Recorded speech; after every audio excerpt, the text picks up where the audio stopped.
Two people in your team aren't getting along and you're the leader, you don't want to take sides. So, what do? How can you handle this situation? Because you've actually noticed it's starting to impact other team members as well now. So, it's getting to a stage, a conversation needs to take place. Now, that can be hard, it can be tough to deal with. So, I'm going to walk you through steps you can take to just do that conversation with both of them without feeling like you're taking sides.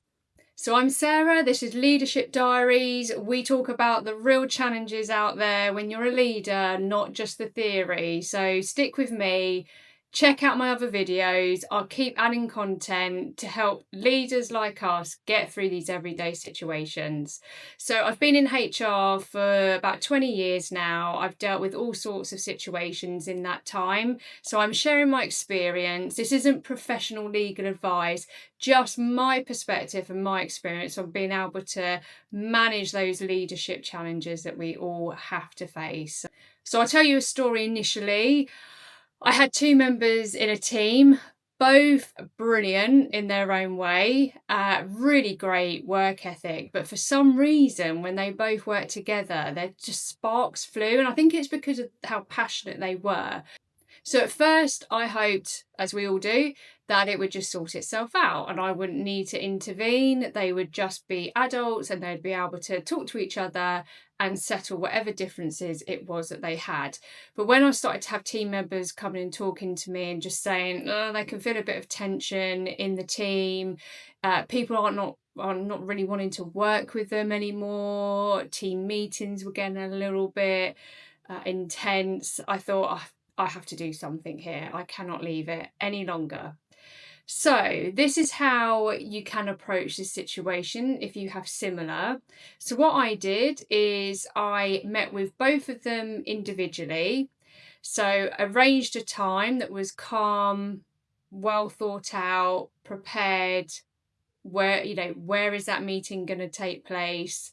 So, when you start off that meeting, one good way to think about structuring that initial sentence is to think of situation, behaviour, or the issue and the impact.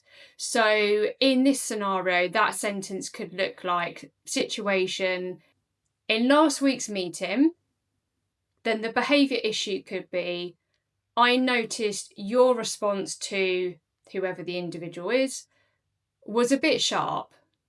And the impact of that could be that created tension in the room and within the team. Then it's good to pause and ask that individual, how are you experiencing things? Curiosity in any situation like this is what takes your leadership to the next level. If you're not curious or you're not going to ask those questions to find out more, you're only ever going to have the information that you've got in your own mind. So being able to ask some questions and try and get them to open up to you might relinquish a whole load of information that you're not aware of yet. Maybe they're having problems with a member, someone else in the team, or they're having issues outside of work, or something's just getting them down. So it's just remain curious because you never know. So when you've asked them that question, listen very carefully to their response and respond appropriately depending upon what they tell you.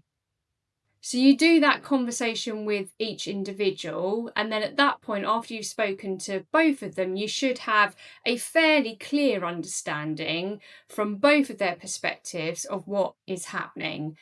Then that way, depending on what that information is, a solution might be quite obvious, or if it feels like it's a personality clash and they just need to work out a way of being able to work together effectively, then you can move on to having a discussion with both of them together. You want that discussion to be calm. So again, it's arranging it for a time that you know is going to fit with both of them. You want some confidentiality between you all within that room. So it's good to be really clear about that when you start that meeting, to say, this is a space for you to discuss this together. You respect each other and it's a confidential space for you to work out a way forward.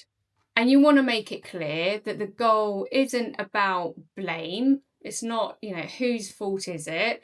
This is about rebuilding the relationship to move forward.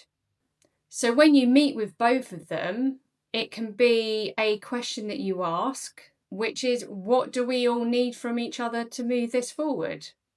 That keeps it future focused and not based in the past.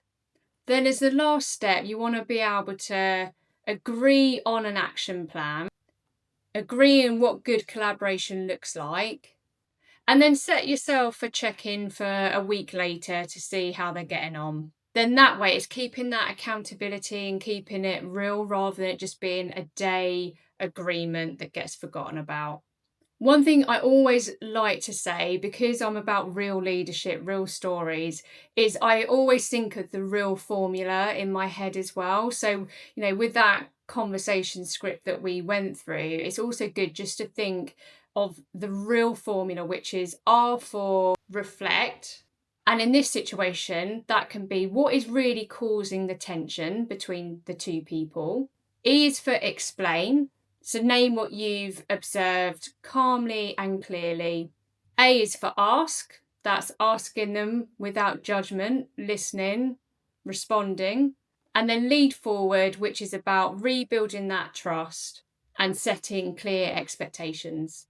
So that's how you can resolve that tension between two people, keeping it real, keeping it objective without taking sides. So every situation is different. I'm giving you a perspective of how you could deal with a scenario like that. If you've got quite a complex situation, there might be more steps that you need to consider. So if you have a HR team, always check in with them or seek separate employment advice. This isn't legal advice, as I said at the start. This is just me giving my perspective of how you can deal with an everyday situation that can crop up like this. If you found this helpful, hit subscribe and like, and I will keep sharing more content. Thanks for watching.